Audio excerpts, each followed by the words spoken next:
enseignants. Oui, écoutez, il y aurait beaucoup de choses à dire sur Saint-Étienne, sur l'université, sur Jean-Luc. Il ne faut pas oublier que cette formation a eu beaucoup de mal au départ. Le DES, qui est devenu MST après l'arrivée de Jean-Luc. Dominique Ayer a vécu ses péripéties avec nous. À un moment donné, la grande détresse dans laquelle se trouvait Gilbert Arroux et un groupe de stressés permanents, 2 rue de Teffinerie. Mais, déjà là, la qualité des enseignements et la pugnacité de ceux qui étaient derrière, jusqu'à aller chercher une équivalence à Grenoble pour rassurer les étudiants que nous étions, parce que nous ne savions pas exactement ce que nous allions devenir, prouver la ferme décision des initiateurs du projet d'Arroux de créer un diplôme qui effectivement aurait permis aux étudiants de travailler immédiatement. Le principe du stage et du mémoire. C'est-à-dire qu'on a conservé la pratique universitaire de recherche et de spéculation, sens scientifique. Et ce rapport étroit avec l'entreprise, donc qui nous permettait, à un moment donné, de choisir après ce que nous allions devenir. Continuer dans l'université, aller vers le journalisme, ou immédiatement être versé dans le contingent de ceux qui seraient en train d'animer les entreprises de communication. Et moi je me souviens j'ai des images, il y a longtemps déjà, j'ai des images, des choses qui sont fixées, et c'est pour ça que je suis là d'ailleurs, parce que quand on a vécu des émotions de cette nature, qu'on a eu des camarades de promo et des profs qui ont été au chevet de vos soucis et qui, eux, avaient souci de ce que vous pouviez devenir du jour au lendemain, ça laisse des traces. Alors, Jean-Luc est arrivé. Tout de suite, nous avons perçu, en tout cas moi j'ai perçu, la démarche scientifique dans laquelle il s'inscrit, donc la rigueur du monde de mathématiques et de physique, une grande ouverture d'esprit. C'est pour ça que je dis que tu étais étonnant. Étonnant. Et à chaque cours, nous ressortions là, un peu fatigués, comme si on sortait d'une salle de sport. Non, absolument. Et je ne sais pas si tu t'en souviens, tu avais organisé un cycle d'exposés. Les étudiants, chaque étudiant avait dû préparer un exposé sur un thème.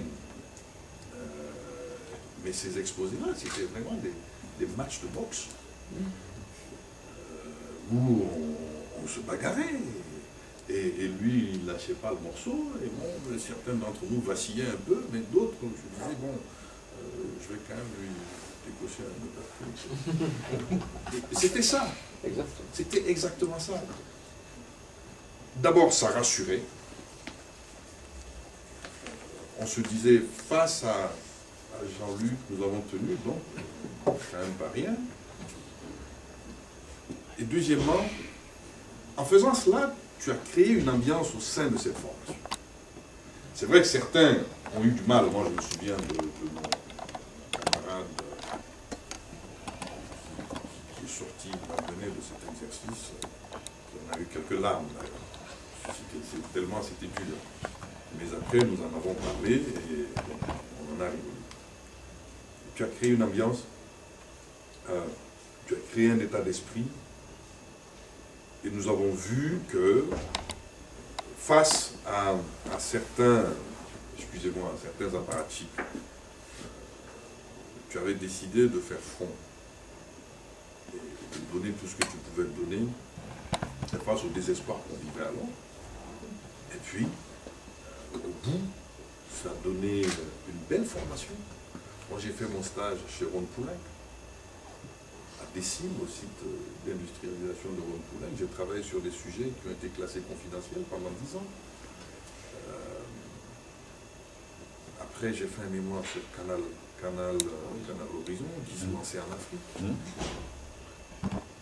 que j'ai porté par la suite, parce que les premiers contrats de rediffusion de Canal au Mali, c'est moi qui les ai négociés à l'époque avec Serge Hadar, malheureusement décédé depuis. Et ça m'a permis,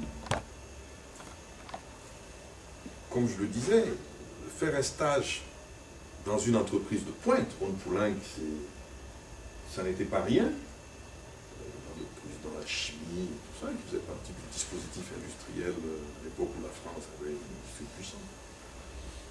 Et puis, de travailler sur un sujet de recherche, puisque les conditions de lancement de Canal Horizon en Afrique à l'époque posaient un certain nombre quand même de questions de compatibilité, des questions de transculturalité. Travailler sur tout ça. Et moi, j'en suis sorti véritablement armé sur pas mal de choses. Et après, j'ai fait le DSS de gestion pour mon professionnel. J'ai été embauché dans pas mal d'entreprises, de communication, de télédiffusion, j'ai travaillé. Gravi les échelons dans un groupe de communication de publicité qui s'appelait à l'époque Panafrican, qui était la filiale de Young Arabican en Afrique de l'Ouest, dont j'ai été vice-président. Et puis après, j'ai moi-même créé mes petites affaires. Un réseau d'affichage par-ci, choses par-là. Et bon, j'ai toujours fait un peu de politique depuis que j'étais étudiant. Et voilà, depuis quelques années, je suis actif sur le plan politique dans mon pays. Vous avez sans doute tous suivi la grave crise que le Mali a vécue il y a 2 ans. Le président de transition a estimé que je pouvais l'aider. Donc je suis très proche, qui est prof de maths d'ailleurs. Je ne sais pas pourquoi moi, qui n'ai jamais compris grand chose aux mathématiques, je me suis si lié à des gens comme ça, et qui m'a confié le ministère des Affaires étrangères et de la coopération internationale pendant cette période. Et puis aujourd'hui, après les élections, l'actuel président aussi a estimé que je pouvais l'aider.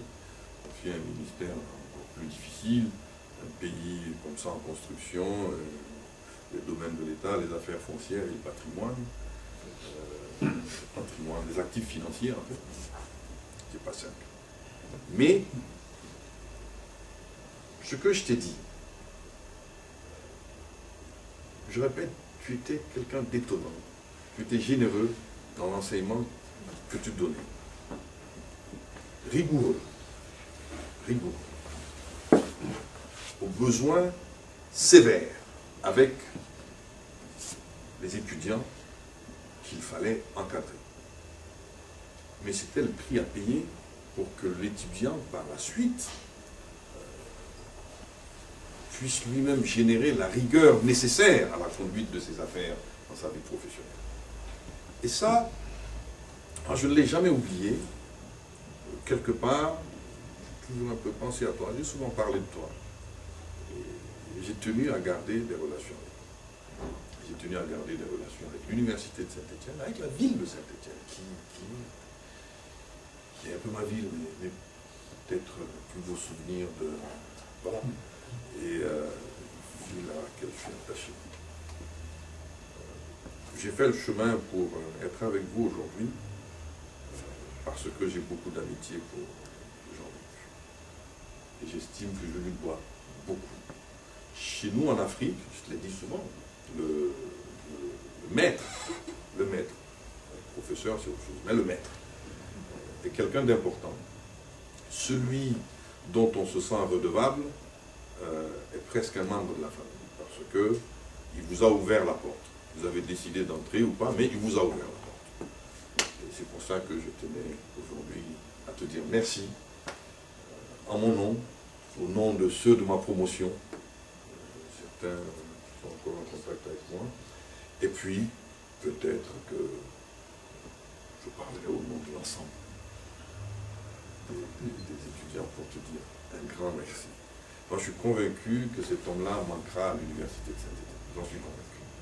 Mais enfin, les choses sont telles que voilà. Je te remercie. Merci infiniment.